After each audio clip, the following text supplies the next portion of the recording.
Quand le tambour parle, il éveille les esprits. Quand la légende chante, elle secoue les consciences. Tiken Jah Fakoly, une légende vivante du reggae, est au centre d'une tempête médiatique. Son dernier featuring avec Ahmed Jah Cissé, actualité brûlante, a provoqué une onde de choc à travers l'Afrique de l'Ouest, déclenchant ainsi des réactions controversées et des débats enflammés.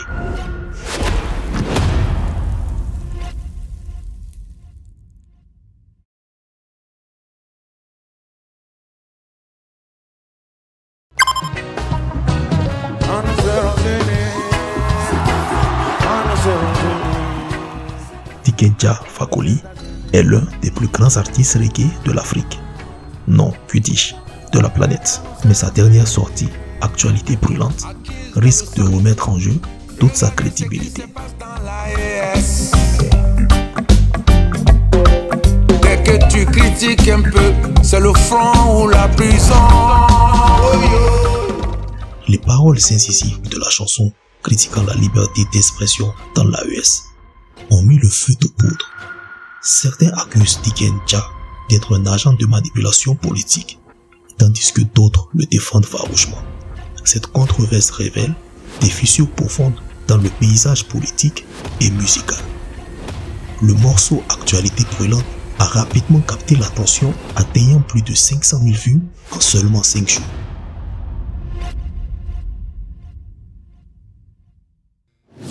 Ce succès rapide est en partie dû à son contenu audacieux, une critique acerbe de la situation politique en Afrique de l'Ouest et plus particulièrement des pays membres de l'AES.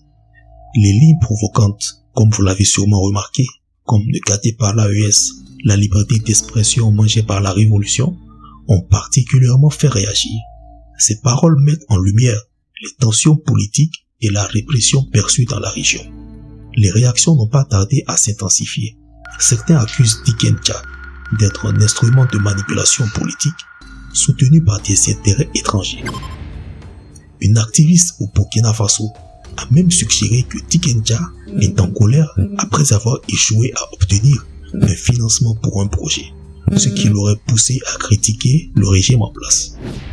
Un autre point de controverse est la supposée condition imposée par la France pour satisfaire ses engagements européens.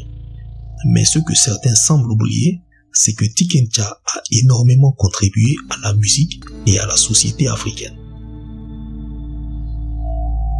Ils ont raison d'appliquer comme ça, même dans les pays où c'est pas militaire qui est à la tête du pays là. Et regardez, les présidents qui sont à la tête de nos pays là, ils ont tué, ils sont là. Quand tu parles un peu là, tu te retrouves où? Tu te retrouves où? Avant même l'AES même là, quand tu parles un peu de changement de l'Afrique, tu te retrouves où? Tu vas arriver à un moment donné là. Quand vous voulez chanter, vous n'avez pas de test là, réfléchissez un peu. Ça vole, ça vole, ça vole, ça vole. Ça vole l'argent de mon pays, ça vole. Il s'envole, il s'envole, il s'envole, il s'envole. Il s'envole l'argent de mon pays, il s'envole. En 2023, Fakoly a donné plus de 90 concerts et a généreusement soutenu des projets d'éducation en Afrique. Un chèque de 7 millions de francs CFA pour construire une école à Nialé au Burkina Faso est un exemple de son engagement. Je pense que Tiken Jah reste un champion des causes justes, dont les critiques ne sont qu'une extension de son désir de justice sociale et politique. Ses actions ne sont pas motivées par l'argent ou des pressions extérieures, mais par un véritable désir de changement. Voilà, 20 ans de condamnation, c'est devenu un peu le bâton des dirigeants africains. Un opposant qui fait trop parler de lui, voilà, on va monter un truc et puis il va être condamné. Donc j'ai décidé de dénoncer ça. Dans beaucoup de pays africains aujourd'hui, beaucoup des opposants sont condamnés et c'est important pour nous de dénoncer ça. Et dire simplement que ceux qui sont au pouvoir aujourd'hui en Afrique, quand ils étaient dans l'opposition hier, alors les injustices dont ils ont été victimes, nous on était là encore pour dénoncer ça, parce que c'est ça la mission du reggae. Ouais. La polémique autour de Tiken Jah Fakoly montre un problème inquiétant dans les pays de l'AES. La montée d'une pensée unique qui empêche le débat et la diversité des opinions. Les critiques du chanteur qui visent le gouvernement en place sont souvent vues comme des attaques contre l'État. ce qui réduit les discussions à un simple conflit entre ceux qui soutiennent le pouvoir et ceux qui s'y opposent. Cette situation montre que toute voix différente est de plus en plus exclue au nom de l'unité nationale. Cette montée de la pensée unique met en danger la liberté d'expression qui est essentielle à la démocratie. Quand les critiques sont perçues comme des menaces pour l'État, la société se prive des perspectives diverses qui sont nécessaires pour un débat constructif et pour apporter des réformes. Les experts alertent sur les risques de cette uniformisation des opinions qui peut mener à un régime autoritaire et à une stagnation intellectuelle. Nous sommes tous d'accord que l'AES mène un combat difficile contre l'impérialisme occidental et on aimerait voir toute l'Afrique rallier à sa cause. Mais si nous manquons d'esprit critique et restons passifs face aux erreurs de nos dirigeants, il est clair que nous avons encore beaucoup de progrès à faire. Pour éviter ces dangers, il est important que les populations de l'AES prennent conscience des risques de cette pensée unie et défendent la liberté d'expression. La polémique autour de Tiken Jah Fakoly sert de rappel urgent sur l'importance de maintenir un débat ouvert, pluraliste et plus réaliste.